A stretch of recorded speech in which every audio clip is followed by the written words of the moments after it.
World of Warcraft Tides of Darkness by Aaron Rosenberg. Chapter 1.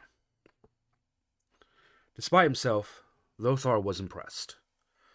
Stormwind had been a towering, imposing city filled with spires and traces carved from strong stone to resist the wind, but polished to a mere sheen. But its own way, Capital City was equally lovely. Not that Capital City was the same as Stormwind. It was not as tall, for one, but what it lacked in height, it made up for in elegance. It sat on a rise above the north shore of Lordimir Lake, gleaming all in white and silver. It did not glitter as Stormwind had, but it glowed somehow, as if the sun were rising from its graceful buildings instead of beating down upon them. It seemed serene, peaceful, almost holy. "It is a mighty place," Khadgar agreed beside him, "though I prefer a little more warmth." He glanced behind them, towards the lake's southern shore, where a second city rose. Its outlines were similar to those of the capital city, but its mirror image seemed more exotic. Its walls and spires suffused in violet and other warm hues. "That is Dalaran," he explained. "Home of the Kirin Tor and its wizards. My home before I was sent to Medivh. Perhaps there'll be time for you to return, at last briefly," Lothar suggested. "But for now, we must concentrate on Capital City." He studied the gleaming city again. "Let us hope they are as noble as in their thoughts as they are in their dwellings." He kicked his horse into a canter and rode down out of the majestic silver pine forest. Varian and the mage right behind him, and the other men traveling them in their carts. 2 hours later, they reached the main gates. Guards stood by the entrance, though the double gates were wide open and large enough for 2 or even 3 wagons to pass about. The guards had clearly seen them long before they reached the gates, and the one who stepped forward wore a crimson cloak over his polished breastplate and had golden traces in his armor and helmets. His manner was polite and even respectful, but Lothar could not help notice how the man stopped only a few feet away, well within sword range. He forced himself to relax and ignore the Latics. This was not Stormwind. These people were not seasoned warriors hardened by consistent battle. They had never had to fight for their lives. Yet. "Enter freely and be welcomed." The guard captain started bowing. "Marcus Redpath warned us of your arrival and your plight. You will find the king in his throne room." Thanks," Khadgar replied with a nod. "Come, Lothar," he added, nudging his horse with his heels. "I know the way." They rode on through the city, navigating its broad streets easily.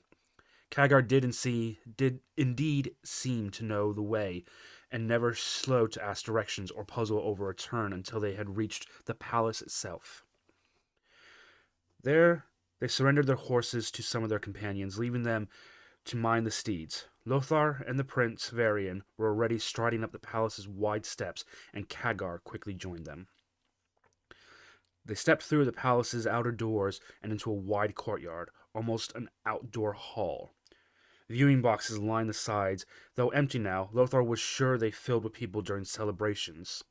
At the far end, short flights of steps led up to a second set of doors, and these opened into the throne room itself. It was an imposing chamber, its arched ceilings so high overhead its edges were lost in shadow. The room was round, with arches and columns everywhere. Golden sunlight streamed down from the stained glass panels set in the ceiling center, illuminating the intricate pattern on the floor. A series of nested circles, each one different, with a triangle at their middle, overlapping the innermost ring, and a golden seal of Lordaeron within that. It had several high balconies, and Lothar guessed these were for nobles, but also appren- but also apprentices in their strategic value. A few guards with bows could easily strike anywhere in the room from these vantage points. Just beyond the pattern stood a wide circular dais, its consecrated steps rising up towards a massive throne. The throne itself looked carved from glittering stone, all sharp edges and planes and angles. A man sat there, tall and broad, his blond hair only lightly touched with gray, his armor gleaming, the crown upon his head shaped more like a spiked helmet than a coronet. This was a proper king. Lothar knew at once, a king like his Lane, who did not hesitate to fight for his people. His hopes rose at that thought. There were people here, townsfolk and laborers, and even peasants gathered facing the dais from a respectful distance. Many carried items, scraps of parchments, even food, but they parted before Lothar and Khadgar, falling away from the pair without a sound. "Yes?" the man on the throne called out as they approached. "Who are you, and what do you wish of me?" "Ah!" Even from here, Lothar could see the king's strangely colored eyes, blue and green swirled together. They were sharp and clear, and his hopes rose still further. He was a man who saw well and clearly. "Your Majesty," Lothar replied, his deep voice carrying easily across the large room. He stopped several paces from the dais and bowed. "I am Anduin Lothar, King of Stormwind, Knight of Stormwind, and this is my companion, Khadgar of Dalaran." He heard several murmurs from the crowd now behind them. "And this," he turned so that the king could see Varian, who had been standing behind him, unnerved by the crowd and the strange trappings, "is Prince Varian Rin, heir to the throne of Stormwind." The murmurs turned to gasps as people realized the youth was visiting royalty, but Lothar ignored them, concentrating only on the king. "We must speak with you, your Majesty. It is a matter of great urgency and major importance." "Of course." Drakness was already rising from the throne and approaching them. "Leave us, please," he asked the rest of the crowd, though it was an order despite its polite wording. These people obeyed quickly, and soon only a handful of nobles and guards remained. The men who had accompanied Lothar faded back to the sides as well, leaving only Lothar, Khadgar, and Varian, when Drakness closed the distance between them. "Your Majesty," Drakness greeted Varian, bowing to him as an equal. "Your Majesty," Varian replied, his training overcoming his shock. We are grieved to hear of your father's death," Drakness continued gently. "King Lane was a good man, and we counted him as a friend and an ally. Know that we shall do all in our power to restore you and your throne."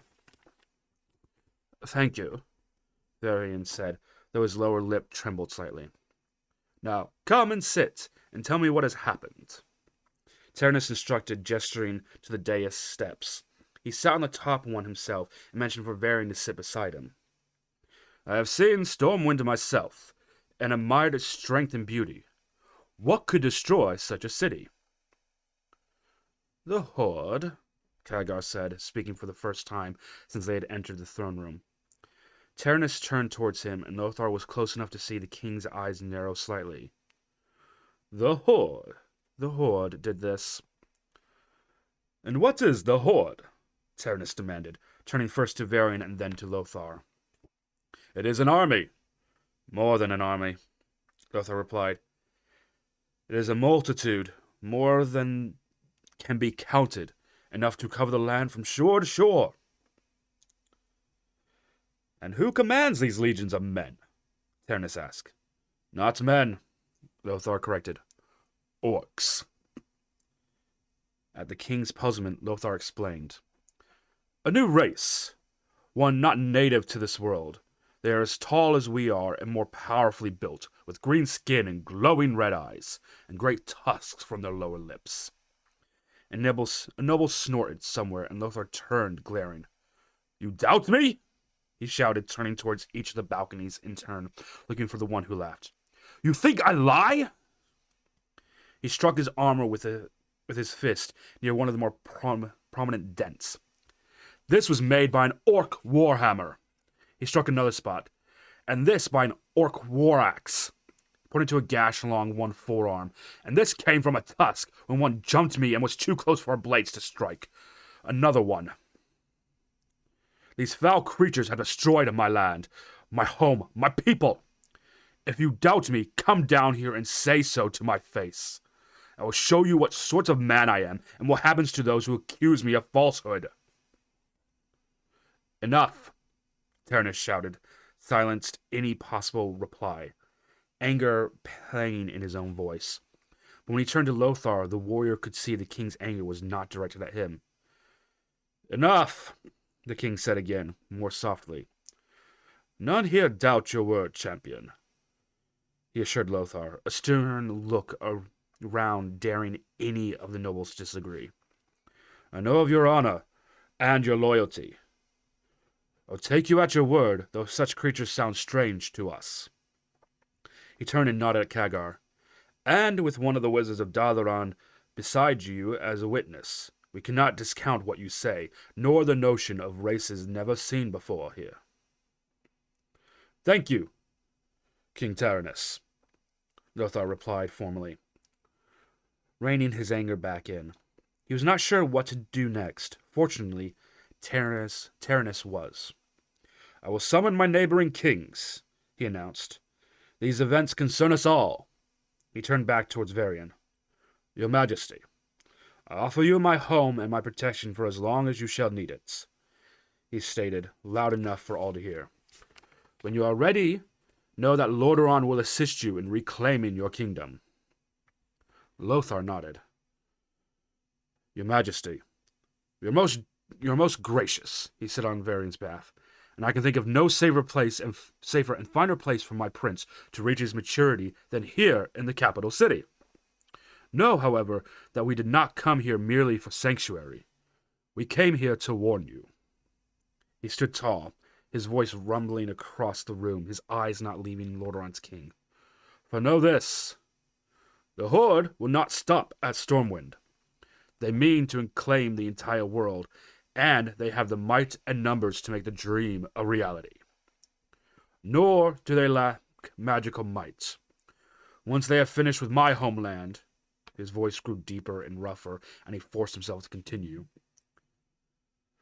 They will find a way across the ocean, and they will come here. You are telling us to prepare for war? Drakness said quietly. It was not a question, but Lothar answered nonetheless. Yes. He looked around at the assembled men. A war for the very survival of our race. Chapter 2. Orgrim Doomhammer, chieftain of the Black Rock clan and war chief of the Horde, surveyed the scene. He stood near the center of Stormwind, and as his warriors destroyed the once great city around him. Everywhere he turned, there was destruction and devastation. Burning buildings, despite being made of stone, bodies and rubble littered the streets. Blood flowed across the flagstone, pulling here and there. Screams indicated that survivors had been found and were being tortured. Doomhammer nodded. It was good. Stormwind had been an imposing city and a powerful obstacle. For a time, he had not been sure they could topple its great walls or overwhelm its stalwart defenders. Despite the Horde's superior numbers, the humans had fought back with skill and determination. Doomhammer respected them for that. They had been worthy opponents. Yes, they had fallen, as all must, before his people's might. The city had been breached, its defenders killed or run off. Now this land was theirs. This rich, fertile land, so like their own homeworld had been before the cataclysm, before Gul'dan and his folly had destroyed it. Doomhammer's thoughts turned grim, and his grip tightened on his fabled hammer. Gul'dan. The treacherous shaman turned warlock has caused more trouble than he is worth. Only his opening the rift to this new world had saved him from being torn apart by enraged clansmen. Yet somehow the schemer had turned even that to his advantage. He had taken control of Blackhand, or perhaps he had always had it. Doomhammer had watched his former chieftain for years and knew the massive orc warrior had been smarter than he let on, but not smart enough. And by playing to Blackhand's ego, Gul'dan had swayed him and taken control. He had been behind the plan to unite the clans into the Horde. Doomhammer was sure of that. And Gul'dan's Shadow Council had ruled from behind the scenes, advising Blackhand in such a way that he never realized they were in fact issuing orders. Doomhammer grinned. That, at least, was ended now. He had not been pleased that being forced to kill Blackhand. He had been the war chief's second and sworn to fight beside him, not against him. The tradition allowed a warrior to challenge his chieftain for supremacy, and Doomhammer had finally been forced to take that route. He had won, as he knew he must, and with a blow that crushed Blackhand's skull, he had taken control of their clan, and of the Horde. That had left the Shadow Council to deal with, and that had been a pleasure. He chuckled at the memory. Few Orcs had even known of the Council's existence, much less its membership and sanctuary. But Doomhammer had guessed whom to ask. The half-orc Garona had been tortured into revealing the Council's location. No doubt her non-orc blood made her too weak to withstand much. The look on the warlock's face as he burst into their meeting had been priceless. And even more so, their expressions as he had advanced through the room, slaughtering them left and right. Doomhammer had showered the power of the Shadow Council that day. He would not be controlled as Blackhand had. He would choose his own battles and make his own plans, not to increase anyone's power, but to ensure his people's survival. As if thinking of him had been a summons, Doomhammer spotted two figures approaching him down the broad, bloodied street. One was shorter than an average orc, the other far taller with a strange shape. Doomhammer knew them at once, and his lips curled away from his tusks in a sneer. "Have you completed your task, then?" he called out as Gul'dan and his lackey Cho'Gall approached.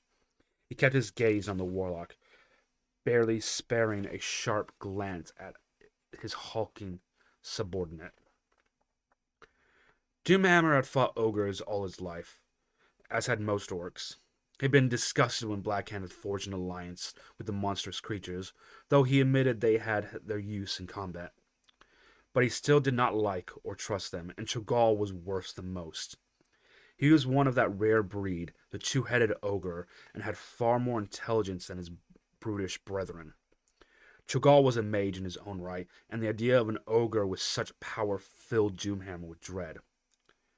Plus, Cho'Gall had gained control of Twilight's Hammer clan and showed the same fashionism as the orcs who followed him. That made the two-headed ogre very dangerous. Not that Doomhammer would ever let such concerns show, but he kept his grip on his hammer tight whenever the ogre mage was near. "I have not, noble Doomhammer," Gul'dan replied, stopping beside him. The warlock looked thin, but otherwise no worse for his months-long slumber. "But I have shaken off the last effects of my prolonged slumber, and I bring powerful news drawn from that same long repose." "Oh, your sleep has brought you wisdom.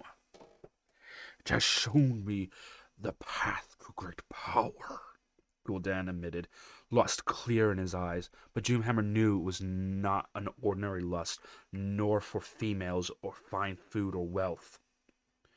Gul'dan thought only of power, and would do anything to obtain it. His actions on their own world had proven it. "Power for you, or the Horde?" Doomhammer demanded. "For both," the warlock replied.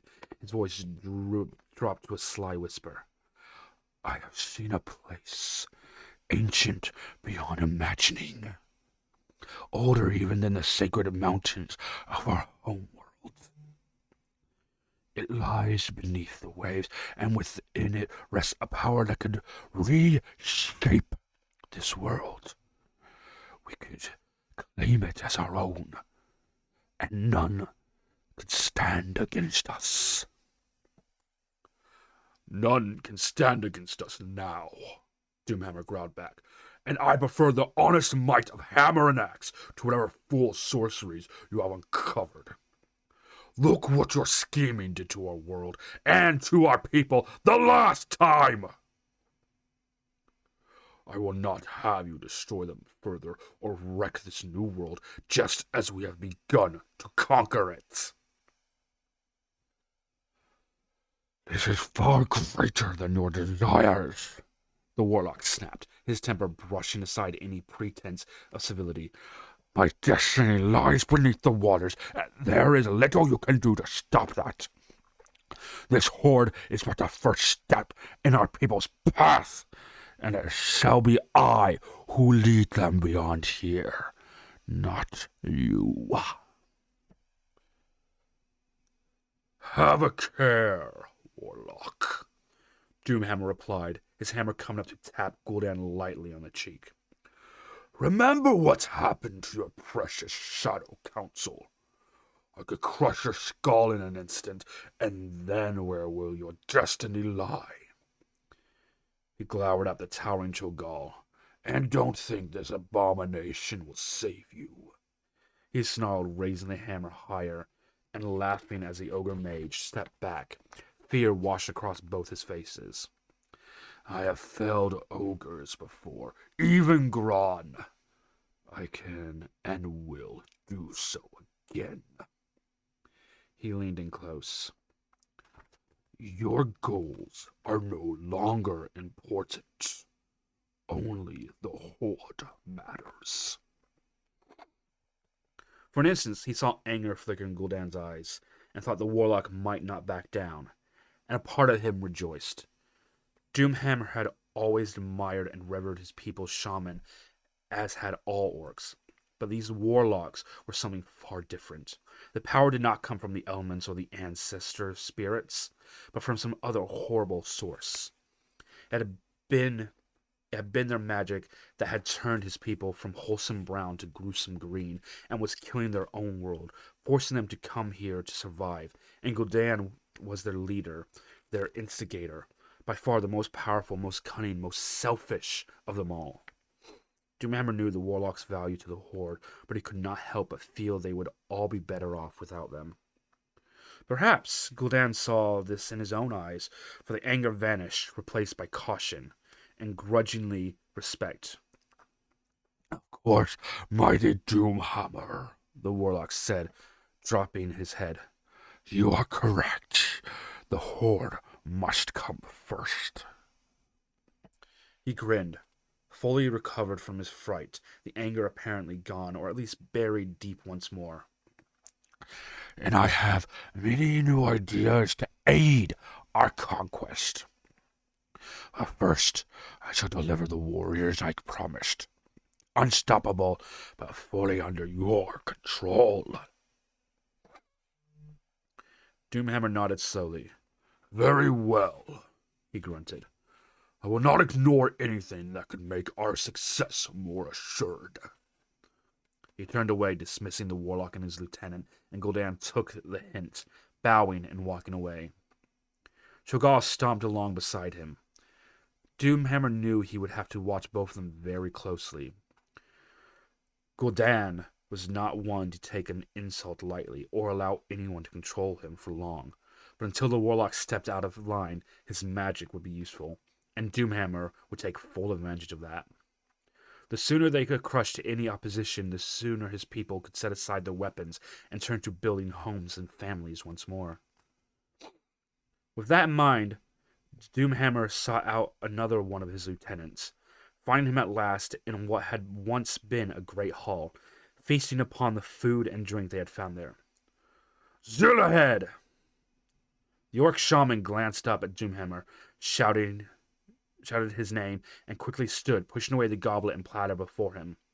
Though old and thin and shriveled, Zuluhead's red-brown eyes were still sharp beneath his tattered gray braids. Doomhammer? Unlike Gul'dan, Zuluhead did not shrivel or bow, and Doomhammer respected that. But then, Zuluhead was a chieftain in his own right, the head of the Dragon Maw clan. He was also a shaman, the only shaman to have accompanied the Horde, and it was those abilities and what they might provide in that interested Doomhammer. How goes the work? Doomhammer did not bother with pleasantries, though he did accept the goblet Zuluhead offered him. The wine within was fine, indeed, and the trace of human blood that had splattered into it only enhanced the flavor. The same, the Dragon Maw leader replied, disgust written plainly across his face. Months ago, Zuluhead had approached, telling Doomhammer of strange visions that had plagued him. Visions of a particular mountain range, and of a mighty treasure buried deep beneath it. A treasure not of wealth, but of power. Doomhammer respected the older chieftain and remembered the power of the shaman's visions from their own world. He had approved Zuluhead's request to lead his clan in search of the mountain and the power that concealed it. It had taken weeks, but at last the Dragon Maw clan had found a cavern deep within the earth, and within it a strange object, a golden disc they had named the Demon Soul. Though Doomhammer had not seen the artifact himself, Zuluhead had assured him that it radiated immense age and incredible power. Unfortunately, that power was proving difficult to obtain. You assured me you could trigger its power, Doomhammer reminded, tossing the empty goblet aside. It struck the far wall with a dull crunch. And I shall, Zuluhead assured him. The Demon Soul contains immense resource, enough power to let us shatter mountains and tear open the sky. He frowned. But thus far has resisted my magics. He shook his head. But I will find the key. I know it. I have seen it in my dreams, and once we can tap its power, we shall use it to enslave our chosen servants. And with them beneath us, we shall rule the sky and rain down fire upon all those who stand against us. Excellent. Doomhammer claps the older orc on the shoulder. The shaman's fashionism worried him from time to time, especially since Zuluhead did not seem to live entirely in this world. But he had no doubts of his loyalty. That was why he had supported the old orc's quest when he had spurned Gul'dan's request to embark on a similar vision-based search for power. Doomhammer knew that, whatever else happened, Zuluhead would not turn against him or turn against their people. And if this demon soul could do half what Zuluhead had promised, if it enabled the shaman to make his visions a reality, it would indeed ensure the Horde's superiority in battle. Send word when all is ready. Of course. Zuluhead saluted him with his own goblet, which he refilled from a blood-smeared golden pitcher. Doomhammer left the shaman to his celebration and resumed his wanderings through the fallen city. He liked to see what his warriors were doing firsthand, and he knew that seeing their leader walking among them gave the others a sense of him as one of them, bonding them and to him more tightly. Blackhand had known that as well, making sure his orcs saw him as a fellow warrior, as well as a chieftain and their war chief. And this was one of the lessons Doomhammer had learned well from his predecessor. His meeting with Zuluhead had wiped away the sour taste Gul'dan had left in his mouth, and as he stalked through the streets, Doomhammer found his spirits high. His people had achieved a great victory here and deserved to celebrate. He would let them enjoy themselves for a few days, then he would move on to the next target. Gul'dan watched Doomhammer from a few buildings away. What are he and Zuluhead planning? he demanded, not turning away from glaring at the war chief's retreats. I don't know, Cho'Gall admitted. They have been secretive about it, and I know it involves something with the dragon moth found in the mountains. Half their clan is there now, but I don't know what they are doing. Well, it doesn't matter. Gul'dan frowned, rubbing absently at one tusk as he thought. Whatever it serves to keep Doomhammer distracted, and that works to our advantage. It was not due for him to uncover our own plans before we can set them in motion. He grinned.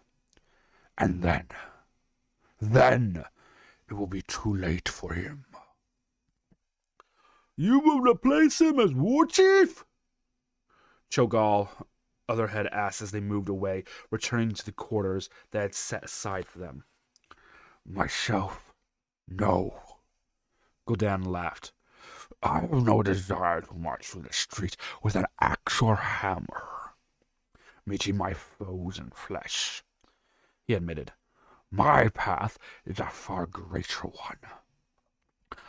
I shall meet with them in spirit and crush them from afar. Devour them by the hundreds and thousands.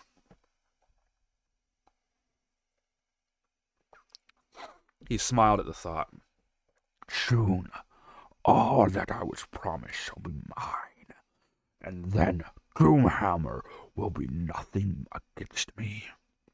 Even the might of the Horde will pale before me, and I shall stretch out my hand and wipe this world clean, to remake it in my own image. He laughed again, and the sound came back to him from trembled walls and torn buildings as if the dying city were laughing with him.